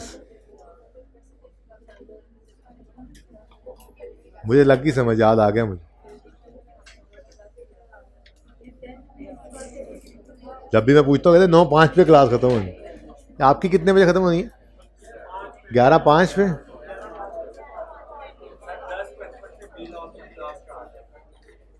अच्छा, ये मेरा कसूर तो नहीं है, उनका भी कसूर नहीं है, आपका कसूर है। सर को कहा करो 5 मिनट लेट शुरू किया करें, मैं 5 मिनट पहले छोड़ दिया करूंगा। कभी कभार अगर हो जाए तो माजरत, कभी कभार हो जाए तो माजरत, वरना सर से ये कह दो 5 मिनट लेट शुरू किया करें, मैं 5 मिनट पहले छोड़ दूंगा, कोशिश करूंगा, ठीक है? अच्छा जी, शुरू करते हैं जी। ओपनिंग लिख चुके थे हम, उसके बाद मैंने कहा कभी कभी एडिशन स्टेटमेंट फॉर्म में भी लिख के दे सकता है, ज़रूरी नहीं है टेबुलर फॉर्म में ही दे। तो क्या लिखा है जी यहाँ पे? एडिशन ऑफ 15,000, यानी कॉस्ट 15,000 है। Addition of 15,000 took place on 1 March 2015। तो एडिशन की एंट्री बोलें, एसेट डेबिट कैश क्रेडिट 15 रुपए से। किस दिन? 1 मार्च 2015। ठीक हो गया जी? बस एक ही एडिशन है, डेप्रिसिएशन करें अब, उसके बाद क्लोज कर देंगे जी। तो फॉर द ईयर एंडेड 31 दिसंबर 15 हम डेप्रिसिएशन निकालते हैं। सबसे पहले ओपनिंग। अच्छा, अब एक मसला है, वो मसला ये है कि अभी तक हम जितने सवाल कर चुके, मैंने करवाए या आपने घर पे किए, स्ट्रेट लाइन मेथड के थे, जिनमें जौन सा मर्जी साल एसेट्स का हो, हमने उसूल क्या बनाया हुआ था, रेट ने किस पे लगना है? कॉस्ट पे। तो यहाँ हम ले लिया करते थे opening cost of all assets, लिखा भी हुआ है अभी तक।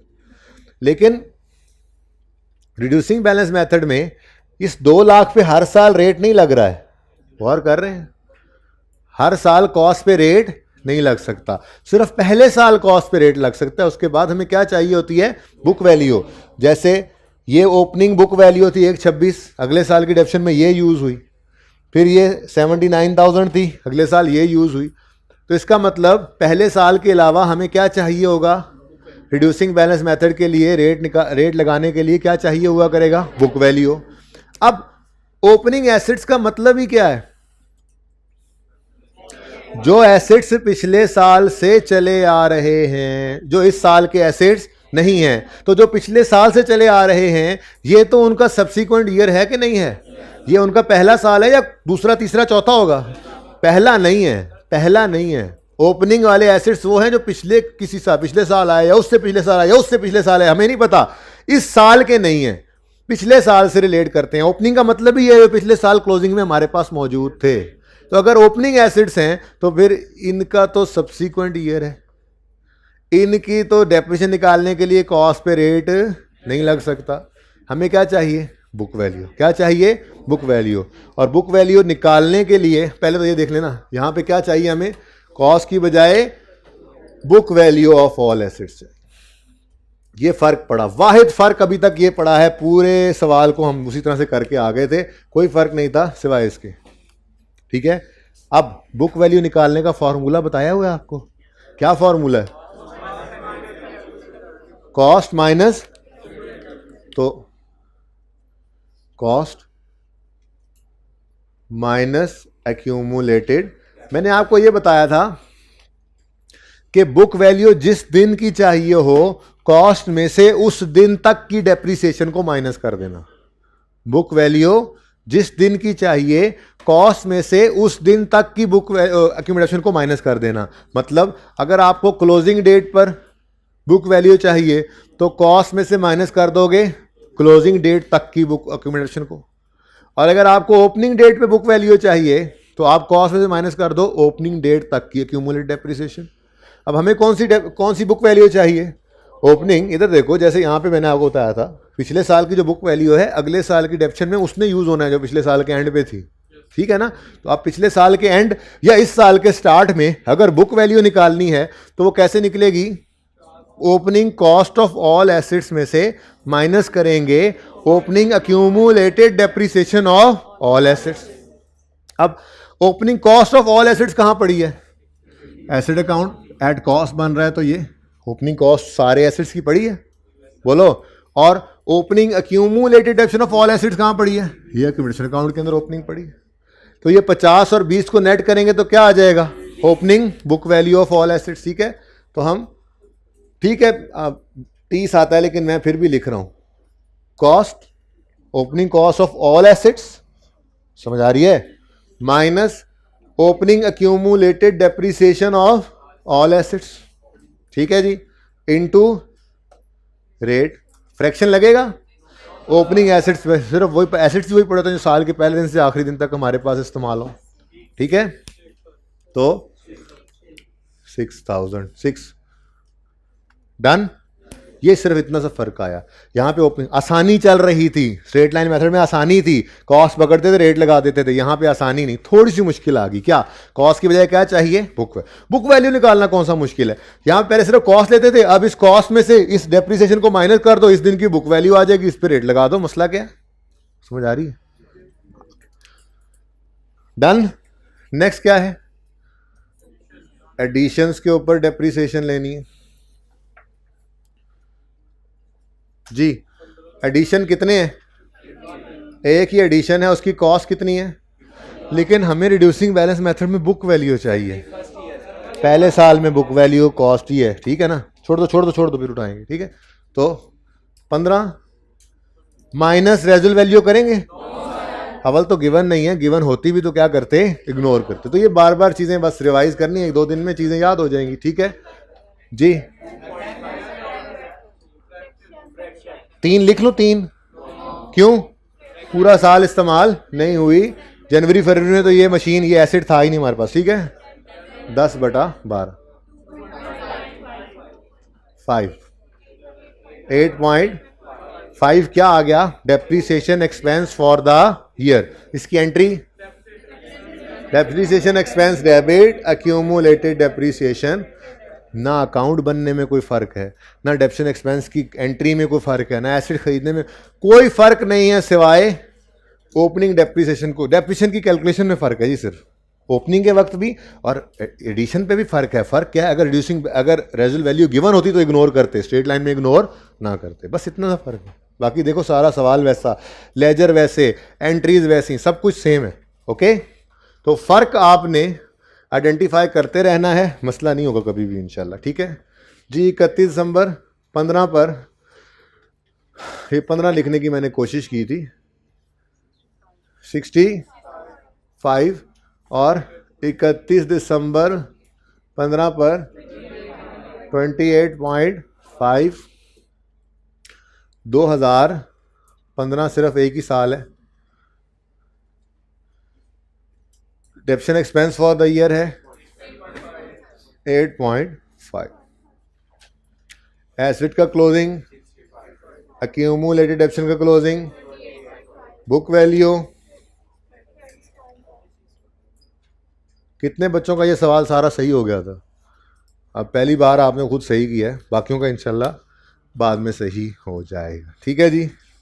इंशाल्लाह होमवर्क वाले सवाल सही हो। तो होमवर्क क्लियर है सबको? होमवर्क जी। अगर एक्सट्रैक्ट्स ना पूछे हो तो कतन नहीं बनाने, एक्सट्रैक्ट सिर्फ तब बना जो रिक्वायर करेगा वही, अभी तो मैं सिखा रहा हूँ तो मैं सब कुछ ही कर देता हूँ, वरना जो रिक्वायर्ड होगा सिर्फ वही बनाएंगे, एक्स्ट्रा काम हमने बिल्कुल नहीं करना पर्चे में। ठीक है जी। जी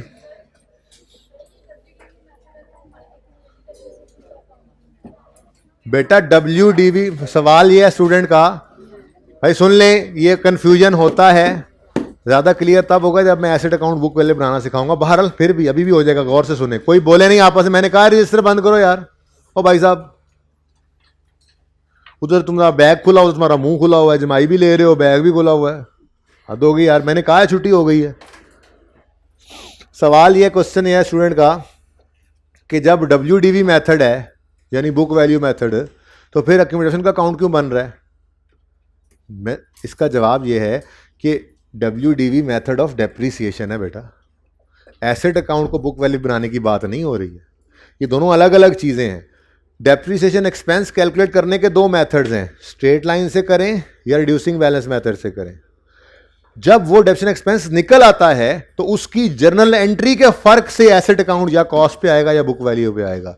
अगर आपने डेप्रिसिएशन एक्सपेंस की एंट्री पास की है, depreciation expense debit accumulated depreciation credit, चाहे स्ट्रेट लाइन मेथड से निकाला है चाहे रिड्यूसिंग बैलेंस मेथड से निकाला है, अगर एंट्री में आपने अक्यूमुलेटेड डेप्रिसिएशन को क्रेडिट किया है तो फिर एसेट अकाउंट किस पे नजर आएगा? कॉस्ट पे। और अगर आपने मेथड ऑफ डेप्रिसिएशन जो मर्जी है, मैंने थोड़ी देर पहले कासिम वाला सवाल करवाया था, उसमें स्ट्रेट लाइन मेथड था, 30-30 रुपए की बराबर डेप्रिसिएशन थी, लेकिन उस डेप्रिसिएशन की एंट्री को मैंने क्या कर दिया था? एसेट अकाउंट में क्रेडिट कर दिया था, तो एसेट अकाउंट बुक वैल्यू पे चला गया था। तो ये दोनों डिफरेंट चीजें हैं। मैंने आपको मेथड ऑफ डेप्रिसिएशन चेंज करवाया है, एसेट अकाउंट को मैंने कॉस्ट पे बनाया हुआ है अभी। तो डेप्रिसिएशन एक्सपेंस जिस मर्जी मेथड से निकले, स्ट्रेट लाइन से निकले, WDV से निकले, आउटपुट मेथड से निकले, सम ऑफ ये डिजिट से निकले, डेप्रिसिएशन एक्सपेंस जिस मर्जी मेथड से निकले, इसकी जर्नल एंट्री ये डिफाइन करेगी कि एसेट अकाउंट कॉस्ट पे रहना है या बुक वैल्यू पे। अगर डेप्रिसिएशन एक्सपेंस जिस मर्जी मेथड से निकला है, उसकी एंट्री आपने पास की है depreciation expense debit accumulated depreciation credit, तो फिर एसेट अकाउंट किस पे बन रहा है? कॉस्ट पे। और अगर आपने डेप्रिसिएशन एक्सपेंस की एंट्री पास की है depreciation expense debit acid credit, तो फिर एसेट अकाउंट किस पे बनेगा? बुक वैल्यू पे। ठीक है, ठीक है जी, आज के लिए इतना ही। होमवर्क करके आइएगा लाजमी जी।